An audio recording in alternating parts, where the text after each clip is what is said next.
Official meeting में Donald लू ने उसको डिनाई किया है। 3 मरतबा वो अदालत के सामने भी पेश हुआ। इंटरफेरेंस हुई है पाकिस्तान के अंदरूनी मामलात में। एविडेंस है जो उसने दी है डोनाल्ड लू ने वो सरासर झूठ है।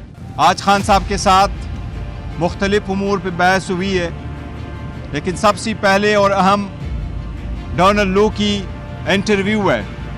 उसकी वो स्टेटमेंट जो उसने अमेरिकन कांग्रेशनल कमेटी के सामने दी है। अपने एक ऑफिशियल मीटिंग में जो कांग्रेशनल कमेटी के सामने थी, उसमें इस बात को डिनाई किया है कि उसकी पहली ऑफिशियल मीटिंग उसको उसने डिनाई कर दिया है। ये इस बात की तरफ हम तवज्जो दिलाना चाहते हैं कि असद मजीद जो पाकिस्तान का एक क्रेडिबल डिप्लोमेट है, जिसने पाकिस्तान को एक साइपर लेटर लिखा था, वो जो 2 मरतबा नेशनल सिक्योरिटी कमेटी के सामने भी आया, उसने उसकी तस्दीक भी कर ली। 3 मरतबा वो अदालत के सामने भी पेश हुआ।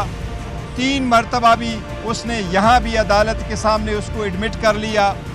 उन्हीं की सजेशन पे डीमार्च करवाया गया था, प्रोटेस्ट करवाया गया था, ये होड़ किया गया था कि इंटरफेरेंस हुई है पाकिस्तान के अंदरूनी मामलात में।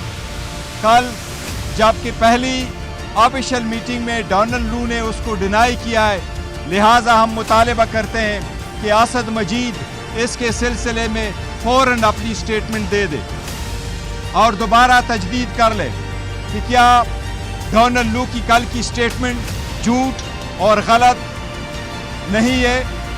क्या उसने जो कल डिनाई किया है, क्या ये सरासर झूठ नहीं है। अभी तकरीबन 20 घंटे होने को आए, लेकिन असद मजीद साहब की तरफ से कोई स्टेटमेंट नहीं आई। इसलिए हम इसकी री इन्वेस्टिगेशन का मुतालबा करते हैं।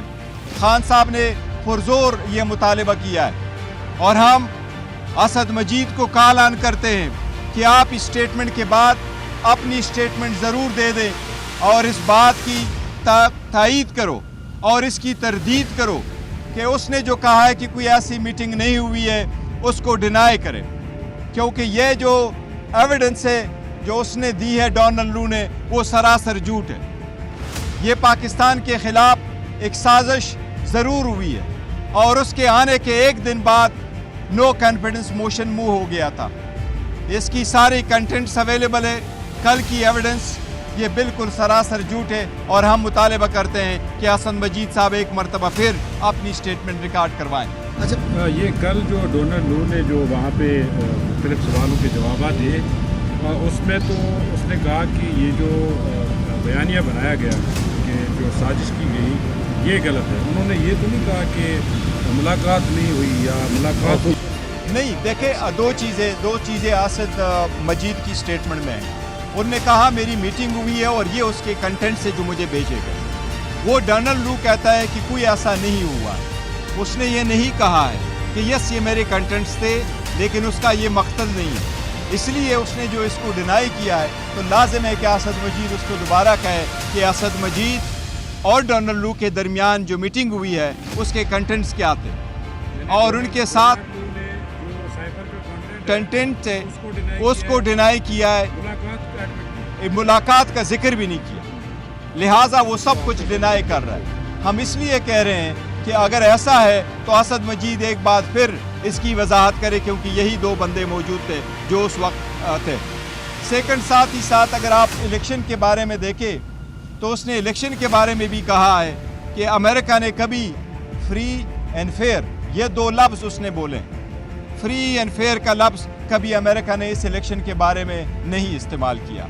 1 घंटा 25 मिनट डोनाल्ड लू की इंटरव्यू है। वो क्वेश्चन सेशन 1 घंटा 25 मिनट रहा है। साइपर पे फ़कत 2 मिनट 30 सेकंड उसने बहस की है। बाकी जितने भी क्वेश्चंस हुए दूसरे टॉपिक पे, लेकिन उसने कंसील किया है। सबसे बड़ी बात यही है कि इसकी अब इन्वेस्टिगेशन होनी चाहिए, क्या उसमें ये जिक्र हुआ था या नहीं। अच्छा, ये बताइए, आप लोगों की बात कर रही है, जब से आप अडयाला जेल के अंदर समातों में आप लोग आना शुरू हुए हैं और इमरान खान की जो बहन है अलीमा खान, वो भी ये कहती रही हैं कि डोनाल्ड लू के खिलाफ हम इंटरनेशनल कोर्ट के अंदर भी जा रहे हैं और वहाँ भी केस करेंगे और अब चूँकि उनकी अपनी स्टेटमेंट भी आ गई है, तो इस तरफ भी अब आप नज़रसानी करेंगे, कोई उनके खिलाफ भी केस देखिए वो उन्होंने जो स्टेटमेंट दे दी थी वो पार्टी के बिहाफ से नहीं थे। उन्होंने कहा था और इसका तस्करे भी उन्होंने अपनी स्टेटमेंट में भी कहा था कि फैमिली कुछ कर रही है, फैमिली का अपना राइट है, फैमिली किसी और पारंट कोर्ट में जाना चाहती हैं तो वो ज़रूर जा सकते हैं, ये उनका है। लेकिन उन्होंने उस वक्त भी ये कहा था कि ये फैमिली मैटर है, फैमिली के बैकग्राउंड पर उन्होंने कहा था। इस वक्त तक आपके कहाँ तक पहुँचे हैं ताकि खान साहब की जो है जेल से रिहाई भी मुमकिन हो सके, और ये भी आपने जैसे बोला आपने कहा भी था कि मीर को मुमकिन है कि बड़ी कानून करें, तो उसके बाद कहाँ पे अप्लाई करें? देखिए जहाँ तक खान साहब की बाहर आने का ताल्लुक है और हमारी मुज़ाकरात का ताल्लुक है तो एज अ पॉलिटिकल पार्टी तो दरवाजे हमेशा खुले होते हैं मुज़ाकरात के लिए, और हम पॉलिटिकल पार्टी के साथ डायलॉग पे ही बिलीव करते हैं। और बाकी जो बातें हुई है वो 1 पॉइंट एजेंडा पे हमने उनसे बात की है, लेकिन खान साहब की बाहर आना हम किसी मुज़ाकरात के साथ उसको अटैच नहीं करते हैं, ना उस पर डिपेंडेंट है। हम अदालतों का एहतराम करते हैं, अदालतों पे एतमाद करते हैं। अदालतों से ही दरख्वास्त है कि जिस तरीके से हमारे ख़िलाफ़ 14-14 घंटे ट्रायल चला करके 10-10 मिनट के ब्रेक करके ये केसेस चलवाए गए थे, गैर आईनी गैर कानूनी तरीके से ट्रायल कंडक्ट किए गए थे। अब जबकि हाई कोर्ट इस मैटर को देख रही है, हाई कोर्ट की आईनी जिम्मेदारी है कि ट्रायल कोर्टों के ऐसे फैसलों पे नज़रसानी करके ख़ुद उनको देख ले। हम उम्मीद करते हैं कि अदलिया इस पे जल्द से जल्द फैसला करेगी। मुझे उम्मीद है इंशाअल्लाह ताला नेक्स्ट वीक अदलिया दोनों केसेस पे फैसला देगी।